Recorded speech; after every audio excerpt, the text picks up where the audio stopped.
কাল্লা বাল তুকাজ্জিবুনা বিদ্দীন, খবরদার, তোমরা তো আখিরাতকে ভুলে গেছো, পরকালকে অস্বীকার করতেছো। যদি পরকালকে অস্বীকার না করতে তাহলে নামাজ পড়ো না কেন? তাহলে তোমরা হারাম খাও কেন? তাহলে তোমরা অন্যায় করো কেন? তাহলে তোমরা ঘুষ খাও কেন? তাহলে তোমরা সুদের সাথে জড়িত হও কেন? কাল্লা বাল তুকাজ্জিবুনা বিদ্দীন, তোমরা তো কিয়ামতকে অস্বীকার করতেছো, তোমরা তো পরকালকে, হাসরের ময়দানকে তোমরা অস্বীকার করে বসে আছো। যদি তোমরা অস্বীকার না করতে তাহলে তোমরা কেন নেক আমল করো না? তাহলে তোমরা কেন শয়তানের পদাঙ্ক অনুসরণ করতেছো?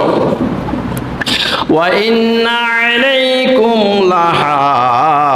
লাহাফিজিন, আর নিশ্চয়ই আমি আল্লাহ সুবহানাহু ওয়া তাআলা তোমাদের প্রত্যেকের সাথে সংরক্ষক ফেরেশতা নিয়োগ করেছি, বাঁচার উপায় নাই।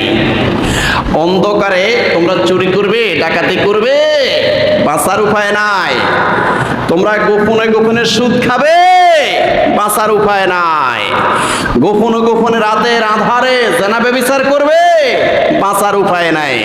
ওয়া ইন্না আলাইকুম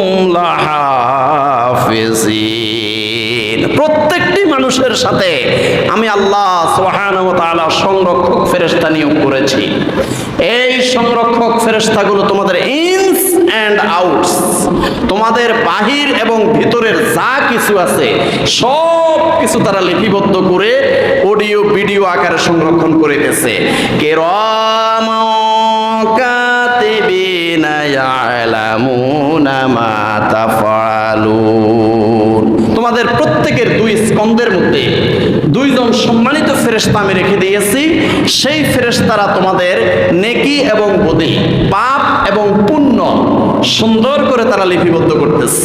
তারা তোমাদের নেকি এবং বদি, গুনাহ এবং নেকি, এগুলা সব কিছু অডিও ভিডিও আকারে সংরক্ষণ করতেছে। বাঁচার উপায় নাই, সারার উপায় নাই, ফাঁকি দেওয়ার কোনো সুযোগ নাই।